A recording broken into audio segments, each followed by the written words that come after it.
Hello everyone, Xeno What If here. Bring in the movie of What If TF2 Mercs and other protagonists were sent to One Piece G-8 arc. Link in the description of the fanfiction of this What If.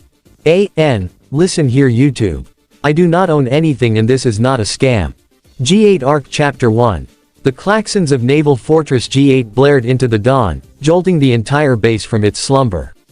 From the watchtowers to the command center, the report was the same. A ship had fallen from the sky and vanished into the labyrinthine waterways of the fortress. Inside the commander's office, Vice Admiral Jonathan listened intently, a calm smile playing on his lips. A ghost ship falling from the sky. It sounds like a fairy tale. But if it's true, that makes it a problem for us. Meanwhile, the source of the panic, the Going Merry, was being towed into a dry dock for inspection. Marine teams swarmed over the small caravel, finding it oddly ordinary. Just some supplies and a few old log poses, a Marine reported. No sign of the crew. Jonathan chuckled. Pirates are like stray dogs, they'll come sniffing around their home. Put the entire base on red alert. Let's see how these ghosts operate under pressure. The ghosts were already at work. Scattered across the massive base, the Straw Hats and their allies were putting their own unique spin on stealth. Lupin III, moving like a phantom, had already ambushed a lone Marine patrolman. Sorry about this, but I'm on a tight schedule, he quipped, leaving the man tied up, stripped of his uniform, and sporting a magnificent black eye. Lupin tossed the uniform to Jigen. Looks like you're in the Navy now. Elsewhere, the Eds and the TF2 crew were having a rougher time. This place is a maze. Eddie grumbled, his Marine cap pulled low over his eyes. Fascinating, yet highly impractical urban planning. Double D observed, trying to mentally map the twisting paths. Heavy simply grunted, his massive frame straining the seams of a stolen uniform. Is like trying to hide bear in dollhouse. Their goal was clear, find the Merry, find their friends, and find a way out of the most heavily fortified Marine base in the Grand Line. G-8 Arc Chapter 2. As the base remained on high alert, the infiltration deepened. Disguised as Marines, the crew began to blend in, with varying degrees of success. Sanji and Luffy, drawn by the irresistible siren song of food, found their way to the main kitchen. Using a fabricated story about being newly assigned head chefs, the Vinsmoke brothers, they charmed their way inside. In minutes, Sanji was orchestrating a culinary masterpiece, while Luffy single-handedly devoured a mountain of meat meant for an entire battalion, all under the noses of the real kitchen staff. In the infirmary, Chopper and the Red Medic, introducing himself as Dr. Ludwig, set up shop.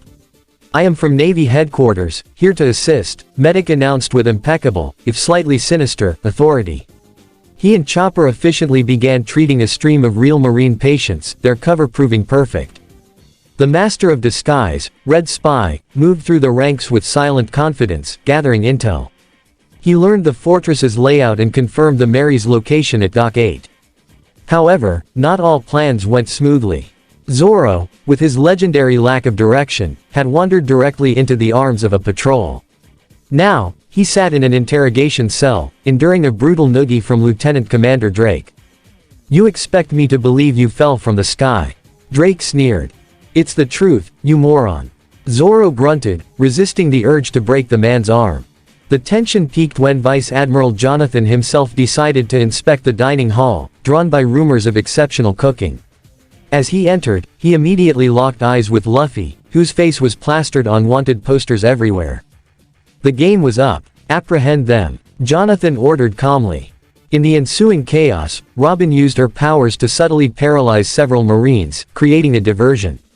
Sanji and Luffy made a mad dash for the exit, a swarm of white uniforms on their heels. G-8 Arc Chapter 3 Finale. Cornered and outnumbered, the crew's situation seemed dire.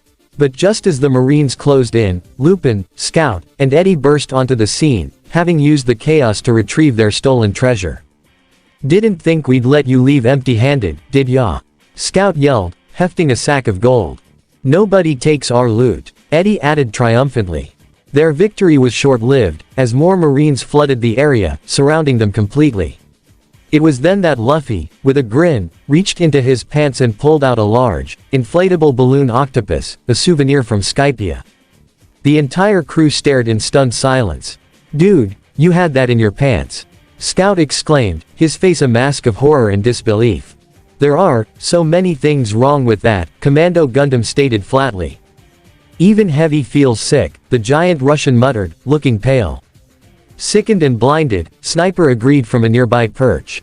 Ignoring the universal revulsion, Luffy inflated the octopus with a mighty breath.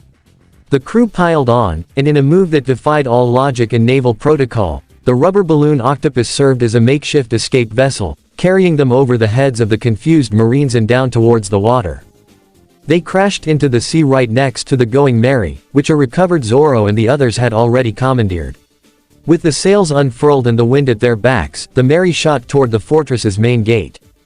Using a combination of Luffy's Gomu Gomu no Bell to smash the closing gate mechanisms and a well-aimed cannon shot from Lupin to clear the way, the Straw Hats burst out of Naval Fortress G-8, leaving a trail of chaos, confused Marines, and one very amused Vice Admiral in their wake. As the open sea stretched before them, Jonathan watched them go, smiling.